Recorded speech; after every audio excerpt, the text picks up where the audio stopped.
Hi everyone, I'm Joanna. And I'm Jenny. And this is Hyphenated, the podcast about living in the hyphen. Today we have a really, really special guest and I'm actually fangirling like crazy. But before we get to her, I'm freaking out. Before we get to her, Jenny, has in your life as a influencer, comedian, have you ever stumbled upon someone that you're like, I can't believe you've seen my content.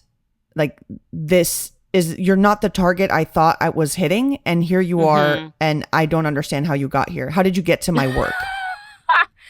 It's usually when it's hella white people. I don't know how to categorize what is a hella white person. And I understand that I'm using Bay Area. A lot of Bay Area people say hella. It's hella white. They're hella white. Because, my content is, specifically Cuban American, Caribbean, Miami centric, but it's not shocking when a Black person or an Asian person or any BIPOC person in general, relates. Or it's also not shocking when it's like an Italian or a Jewish person. It's like all of those people have crazy grandmas. Pretty therefore, much. Yeah. So I'm like, oh yeah, of course Haitians can relate, or of course, Greeks can relate to this stuff. But when I've gotten stopped by purely white people, when I mean by purely white people, I just mean no immigrant blood. No, they got here on the Mayflower. They're Mayflower white. Here. Yeah, they are Mayflower white. They have been here for a long time. Maybe they have some British or Dutch or Swedish in their background. They're just super white. And, these are the kind of people that you would think would not know the difference between Cuba and Mexico. Yet here they are saying they consume my content. And they're like, oh my God, I love it. Like my husband and I watch it all the time. Thank you for the subtitles. So sometimes I'll go on my YouTube channel and I look at the countries that my content is being consumed. And I'm always kind of shocked. I'm like, who in Kazakhstan is like my fan? Because I have Kazakhstan always in my information on YouTube views. I have Croatia, and I'm just like, here I am, a Venezuelan American person. And for some reason, Ulog somewhere in Sweden is watching my stuff, and it's always shocking to me. People particularly that make cultural content or stuff that's very specific to our experiences. It's always kind of shocking. And it happened to me in person one time where I was in Sevilla, España, tía, y estaba en el sur de España, and I was going up a tower in a church, the most touristy thing in the world, and this Korean girl stops me. And she goes, Joanna.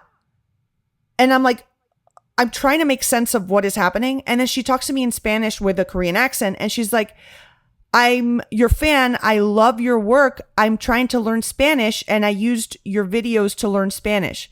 And never in my mind, while I was shooting this in a studio, was I like, this Korean girl in South Korea is going to watch my videos and is going to stop me in Spain. But it sort of felt like this crazy, how globalized content is becoming, and how you're not just performing in front of whoever you're performing in front of. You can perform in front of the world.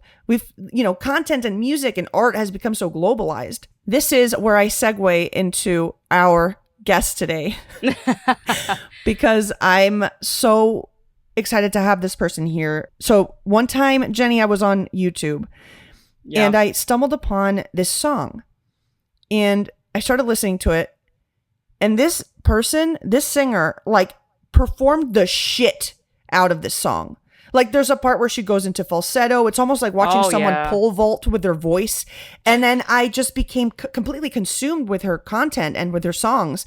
And then I scrolled down. I'm like, where's this person from? I'm so confused because I scrolled down and I started looking at the comments. And these comments are it's like the Torre Babel, the Babel's Tower. Is that what it is in English? The Tower of Babel. The tower with all of the languages all translated. That's what her comment section was like. It was Greek, Korean, a lot of Latinos claiming this person as theirs. And then come to find this person is from Brooklyn. So I'm obviously talking about LP. And that was a really long introduction that is a segue to Jenny's legitimate introduction with more information and not just about my experience. LP is a singer-songwriter who released her major label debut album in 2014. The album featured the breakthrough track Into the Wild. Her follow-up album, Lost on You, featured the international hit title track. LP frequently does what very few, if any, U.S. artists can do on the road internationally. As an example, in just 1 month, she toured 17 Russian and Ukrainian cities. I mean, I didn't know there was that many Russian and Ukrainian cities. Mira, yo tampoco. The more you know. She's also huge in Mexico and all over Latin America. In addition to recording her own songs, LP has written or co-written for superstar artists, including Cher, Rihanna, the Backstreet Boys, Leona Lewis, Celine Dion, For the Love of God, and Christina Aguilera. She has a new single coming out this month and a new album scheduled for release at the end of this year. LP! Tone it the fuck down, please. Thank you. It's kind of insane, LP, that you are so specifically popular in places that have nothing to do with each other. Like, you tell me Poland and Mexico like the same person, and I'm like, please explain this to me. Like, you know where you're really popular, where no one knows what the hell you're saying. That's great. You should be very proud of yourself. You're a wordsmith. You're very articulate. Yeah. I have when you started your music career, were you consciously kind of like, oh, I want to like appeal to a global audience? Or did this sort of surprise you as you were going? So surprising. I mean, yeah. It was like, all right, like even like when the first country that started playing Lost on You was Greece. And that was only because it was like early days of Instagram for me. I think, what year did Instagram start? Like, I don't know. 2014 or some shit? I don't know. I don't remember. Well, I wasn't, I checked it, but I didn't really check direct messages. I wasn't like kind of like scouring my direct messages for any kind of like information. But I went in there one day and someone was offering me a show somewhere, and it was like kind of like Lost Money or whatever. I was like, oh shit, I should really check these DMs. And then I went in there one day, and it was this label that from Greece, and it reminded me, they are called like Cobalt or something like that, but spelled different than Cobalt here, and Cobalt is a very important publisher here. So I was like, oh shit, click. And then it's a Greek label actually, and they're like, and the guy's like, hey, I've been trying to get in touch with your label, but I can't. No one's answering me back, and I really think your music would work here, and would I be able to, would you mind giving me your publisher's email or your manager's? And I said, of course, yeah, here you go. And then because he said he wanted to license it, and I didn't know what licensing was there. I thought licensing at the time was just to give it to get it in a movie or a series or something. But it turns out like a label from somewhere can try to license a song or an album through another label, if they let them, and then like service it to their country. And so went out there, and I just forgot about it. And then 2 months later, my manager told me it was charting in Greece, and I was like in what I don't know what that means. Was it charting of what? She's like, it's on the radio, it's like on the charts, and then it just kept going. Then Italy wanted to license it, and then France wanted to license it, and the label I was on at the time was BMG, because they bought this indie label Vagrant I was on, and they were like cool, and then they're like Sleeping Giant kind of was like, what the fuck is happening? Like, we need to get on this. And then but then they let us do it, and then it just spread around all these places, and it was a phenomenon. It was like I love like looking at people's careers, and I'm like kind of a connoisseur of people's careers, because that's interesting to me, and it also encouraged me that everybody's career happens kind of different. And so it's kind of nice. It's cool for me, because I'm like, wow, my career happens so weird and such a different thing. Like, and people have tried to, I remember like labels were kind of like, we'll just release something in Greece and then it'll catch like wildfire. It's like, shut the fuck up. Like, no, it's not going to do that. I'm sorry. I'm like a king of potty mouth. But, you got two princesses of potty mouth here. Good. There you go. Yeah. So, people are always trying to like redo. The Duchess. The Duchess of fuck. Yeah, absolutely. The Duchess of Fuck. Wow, I feel like I want to date the Duchess of Fuck. But yeah, anyway, sounds like a good time. Maybe you've met my wife, the Duchess of Fuck. Classy.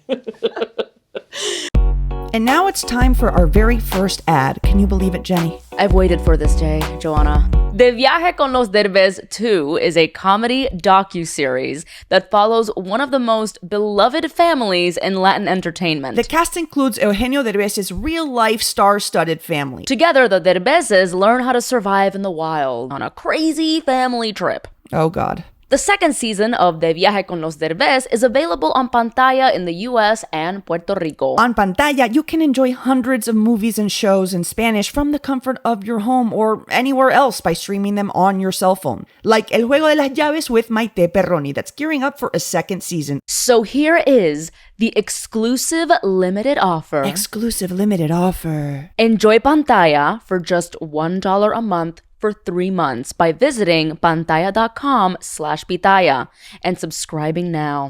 Remember, that's Pantaya with a Y. What's the most like surprising moment in your career where you were like, what the fuck is how did I get here? I think Russia was very surprising to me because, we grew up with like such a with Russia being so like what a weird place. What a cold. It's cold there. Everyone's cold and it's cold. And the war is cold. Yeah, all the of war it is cold. It's as cold as the war and worse, and like and they're just like people, I was just so like I was not shocked is not the right word, but I was like I was so pleasantly surprised that like, they hear the same thing about us, and also just like, I don't know, the gay thing is a little weird, I was like friends of mine were like, so let me get this straight, you are doing well in Russia. Like, how is that possible?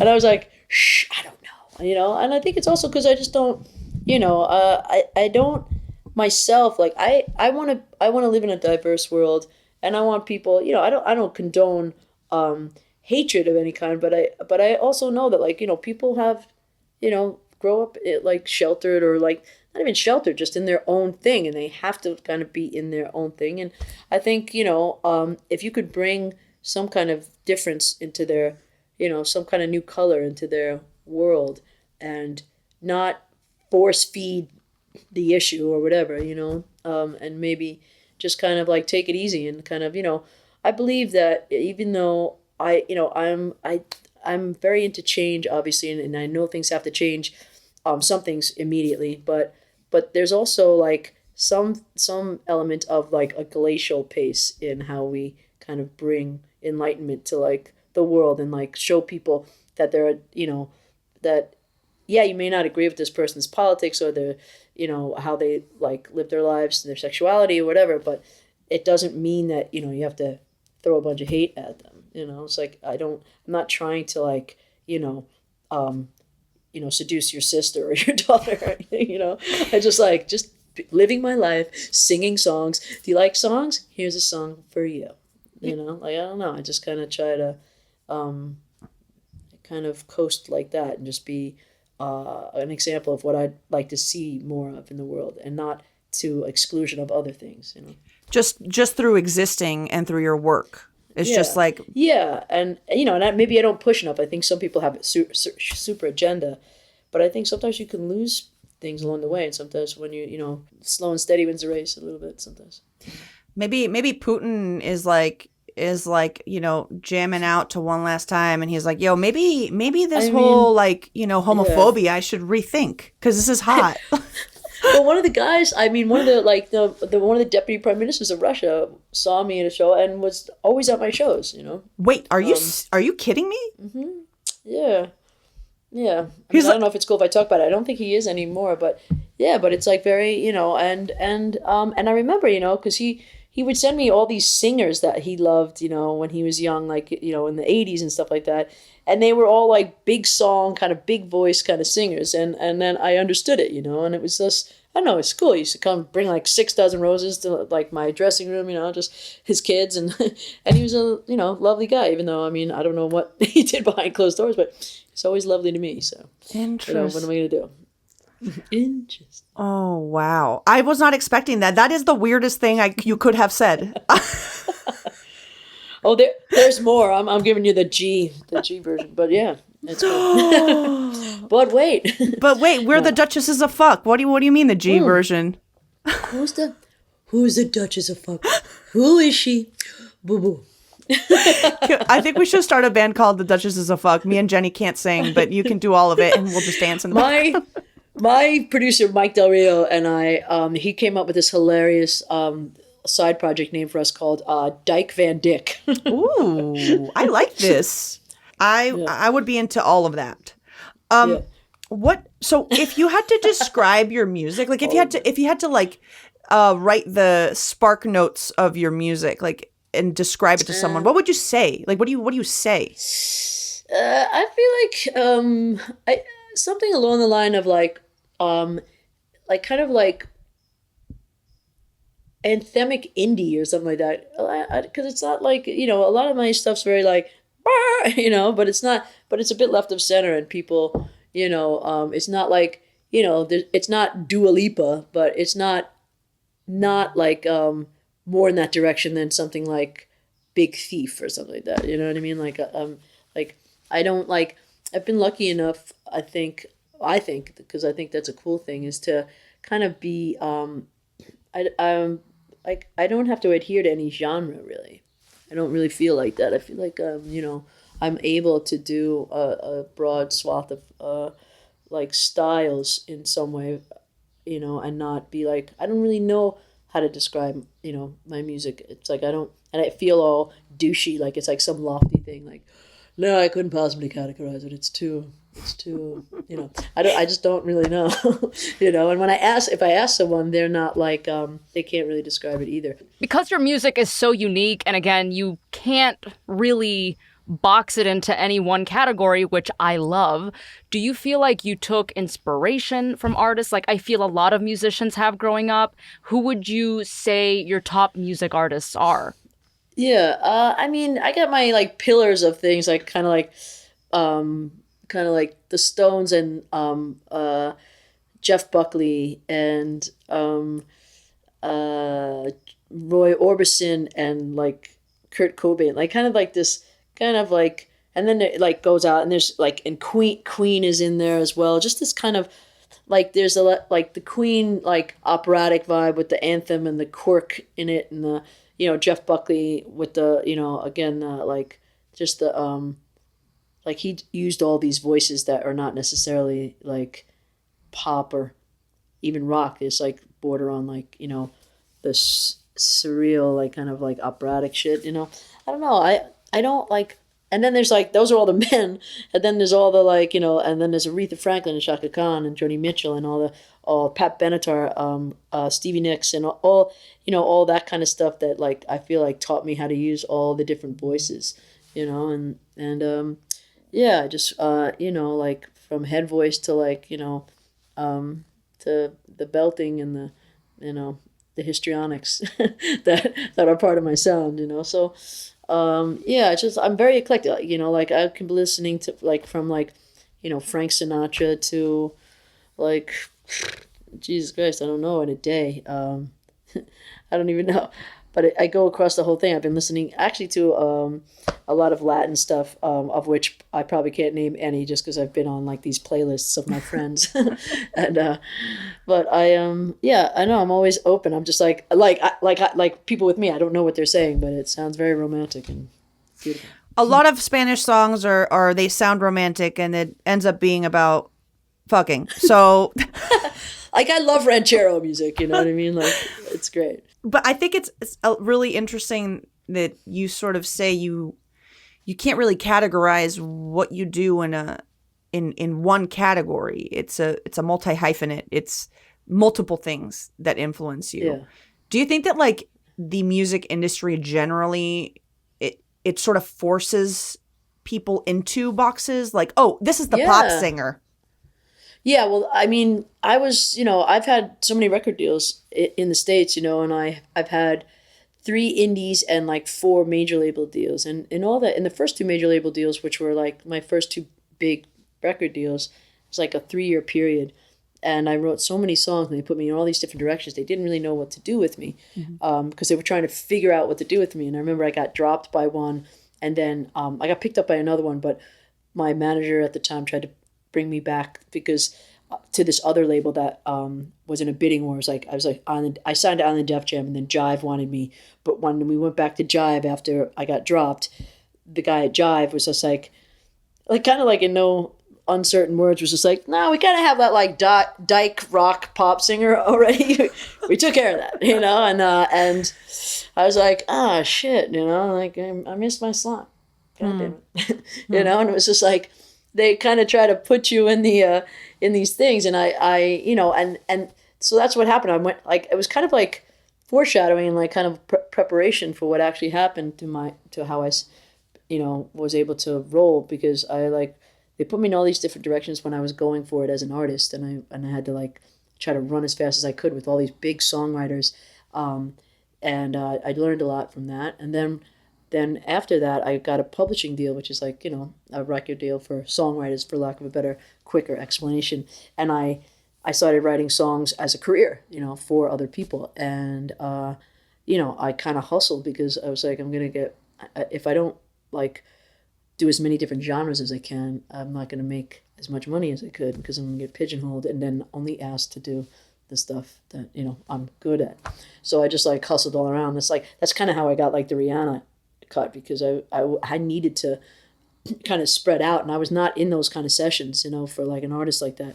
And then I kind of just, worked at getting in them. And then I got a single with her. And then right at that moment, I had to go and, I got my artist deal again.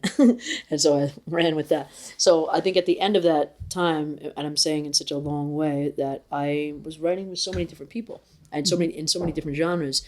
And it became part of the thrust of my artist career again. I just incorporated everything. And I didn't even really know I was doing that. Oh, wow. Felt like, yeah. Because I mean, you have to write music for people with different, not only different genre, different brand, different do you when you write a song for someone else, do you first say what would I want to do with this, or do you think about the artist? Like how does that process even go about? Like, I did at first think about the artist and it kind of worked against me, so I just kind of thought of myself and then maybe like kind of like made it as universal as I can. I definitely write universally for myself.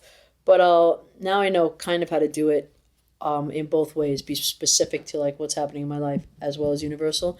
And then, and many times now I don't even, if I write for somebody else, I write with them. I used to go to writing sessions more for another artist, and they weren't in the room for most of the big cuts that I've had.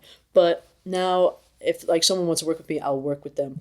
And then, but if they don't, if they can't, then I don't really do it. And then I just write for myself. And then people tend to take songs. Like Celine Dion put one of my songs on her last record. And I was writing that song for myself. That was like on deck for this record I'm putting out soon. And so I didn't write that with her. I wish I actually wrote a song with her because I feel like at this point I could, if she was in the room with me, I could write something much better for her than the song I had, because I wasn't even going to use that song. I love it, and she killed it, but I feel like I could have, dialed it in more for her. Sorry, Celine, don't be pissed. Don't be mad. She listens to Hyphenated all the time. She's our number one fan. She's very cool. She has said so many nice things about me on so many shows, and I've been like, wow, that's cool. That's incredible. Celine Dion uttered your name. I mean, it kind of was cool. Like, my family's always like, oh, that's so wonderful. It's so wonderful. Your career is going so well. I'm so proud. That's so great. Oh, and I hear you're big in Europe as well. Oh, that's wonderful. That's wonderful. And then, but then they hit me up and they go like, oh my God, Celine Dion. Who? What? That's wonderful. La familia Derbez está de vuelta para la segunda temporada. Esta es la primera vez que estamos todos juntos después de meses de no vernos por la cuarentena. Esta vez cambiarán los aviones y las ciudades por un camper y el oeste salvaje. ¿Qué que sale una serpiente? Me cago. También aprenderán a sobrevivir todos juntos a todas horas. Papá, si me muero, ahí le hablas a mi mamá, ¿eh? No, ni así le voy a hablar. ¡Ay, cabrón! Descarga pantalla desde el App Store y Google Play y recibe 7 días gratis al descargar. No te olvides, es pantalla con Y.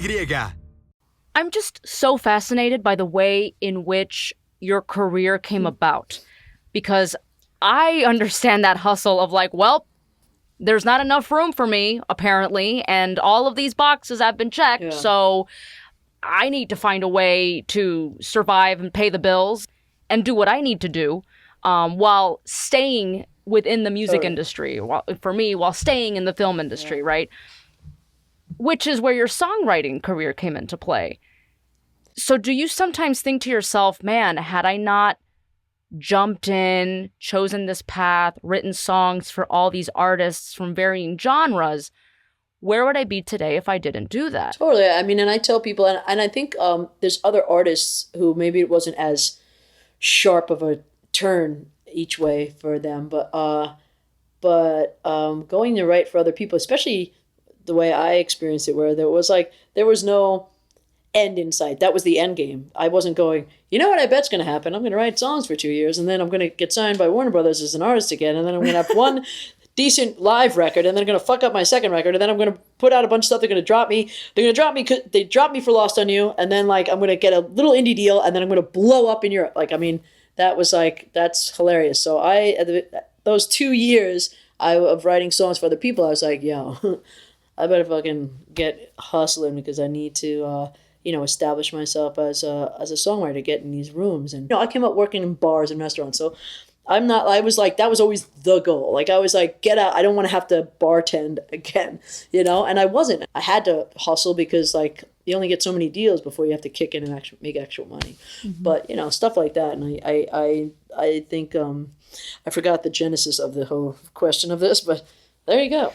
You answered it. I hope a lot of aspiring musicians and artists listen to this episode, because a lot of people usually look at an artist, they see their success and they think that they'll never get to achieve that level of success. They'll never be able to get that far because from the outside it looks easy. Well, yeah, and that's the thing. Like they don't, and that's why I try to it's like it's hard to like really get this story as concise as possible to understand it. But there's two things I always tell people about consistently. Is like how many songs I've written, because I just even when I was a songwriter for only other people and that's all I thought I was going to do, I was writing constantly and I never thought about where that song was going to go. I just moved on to the next song. In fact, people ask me about Lost on You, in this beautiful way, with deep respect. And I'm always like, oh, thanks. They're like, so you must have known when you wrote Lost on You that it was a big song. And I was like, I didn't know shit. I was 30 songs away from it before it became a hit.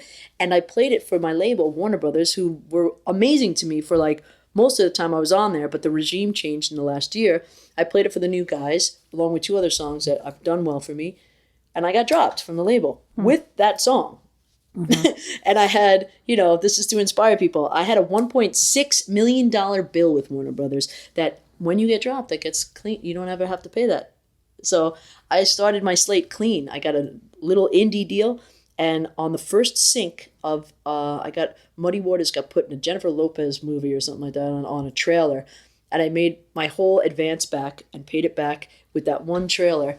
And I was free and clean. When Lost on You started, I had no debt. So wow. I'm just saying that you think bad things happen and then good things happen. That's where I try to get to for this story, so that people can really be inspired that one man's trash is another man's treasure. Mm-hmm. I think it's so interesting how every creative and artistic art form, there's this perception that oh my God, a muse came in my sleep and it inseminated the most. That's a disgusting word. I'll just keep it. It inseminated the idea for this beautiful opus that I created. And so much of creative work is just working. And, you know, Jack White has this exactly. like quote where he's like, sometimes you just gotta upholster a couch. Like sometimes you just like wake up and you do the work and you go to bed. Like it isn't this, you know, religious feeling. It is something that you do because you love it, but also because it's work. Yeah, totally. And you can't like, you have to know that like, it's just like consistently doing it. Like you should never think about like the end game of like a song or a thing that you're working on, you know, because sometimes, you know, I used to have like, my girlfriend would text me during a session and be like, how's it going? And one day I said to her, I said, oh man, it's like eating a sandwich with your eye, you know? And I was like, wow, that was good. She was like, it's like, ouch, it hurts. It's not doing anything. You're not actually getting anywhere. You know, you're not eating it. It's like, it's just pain. Just, you know. Just Eating brutal. a sandwich with your eye. Not recommended. Not recommended by LP. You heard it here first. Don't try to do eat a it. sandwich with your eye. But it's just like, you know, they could have like days of that. There's many days of that, you know. What's something that you're unexpectedly proud of? That I don't have like bitterness, you know. I have my version of jadedness and everything like that, but I really got and also just bringing the whole shebang intact through, you know, because there are a lot of like, can you tone it down, please? Hey, fuck off. You know, it's like, and I just got it all through, which is kind of like, you know, cool for me. And also with my, you know, with my joy intact, you know, and like I have the appropriate amount of like, hey, fuck you kind of thing. And like, and I tell my story and I try to tell it as, you know, as real as possible, even with the stuff that seems like bitter, but I don't feel that. And, you know, I don't, of course, because I'm like, it worked, but, you know, I'm so like thankful that I get to like be like, and through all that, I'm a success for me, especially, you know, and so I'm glad I was able to get through, because a lot of like difficult, you know, it was pretty soul crushing sometimes. Yeah, it tested you. Yeah, big time. You've said in the past, and you were saying, you know, I bring the whole shebang. I bring me purely, like this is who I am. Mm-hmm. Like you've once said that androgyny is an art form. Like what did you mean by art form? I just think that, you know, because first of all, I do think that most people have it in them, and you know, and I think that you know, and we don't, like some people, we don't want to forfeit our you know, image, or like, you know, like women that have a lot of masculinity in them, may not want to be seen that way. Like they want to still keep their like, you know, super feminine, you know, thing, and men as well. And then there's people that embrace it and kind of use it, like, you know, like I'm a huge fan of David Bowie, and I think that I got to see him one time, like a long time ago, like it was like a more private show that a friend of mine did, and he was just like dressed very simply, like just in like, you know, one of those beautiful like blousy kind of like button down shirts and tucked into trousers, you know, and this guy was like he was like flipping between like this like beautiful man and then like this Marlene Dietrich kind of like woman kind of thing, and I was just like mesmerized, you know, and I just think that like, because he was in touch with it all, and it was just so cool to watch and so fluid, and I'm not comparing myself at all to him, but when I'm on stage, I feel very, you know, I feel like a tornado of both of those things. And I, you know, I don't like, you know, as soon as like, you're like, oh, she's feminine, I'm like, you know, but yeah, it's like always like flipping around, you know, and it's very funny. Like, you know, like men will come to the show with their like wives or whatever. And they're just like, they're kind of like, yeah. And then they're like start loosening up, and then they're like, ooh. You know, like start looking at me like, oh, you know what? I get it.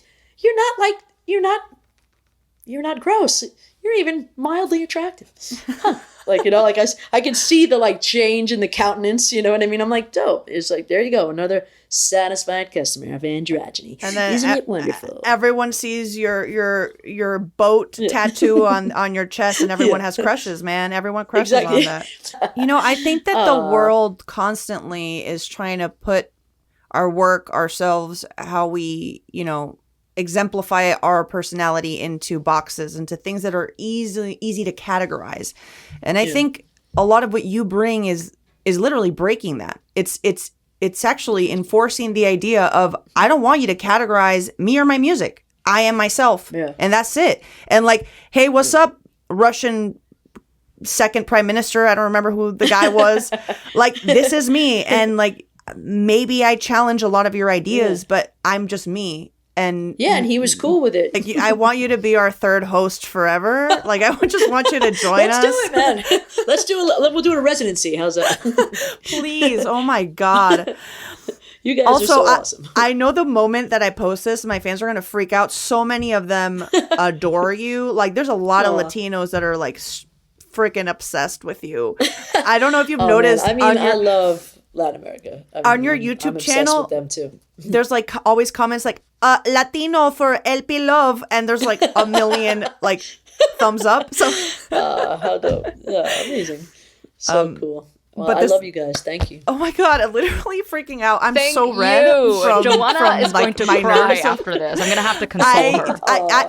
Yeah. You can ask Jenny. I'm like, I haven't been nervous for something in a really long time, and I was nervous today because I really look up to you, and I think that what you're doing is really aspirational, which is just staying true to who you are and creating art and being yourself. And I think that that's something that everyone can take with them in whatever they do.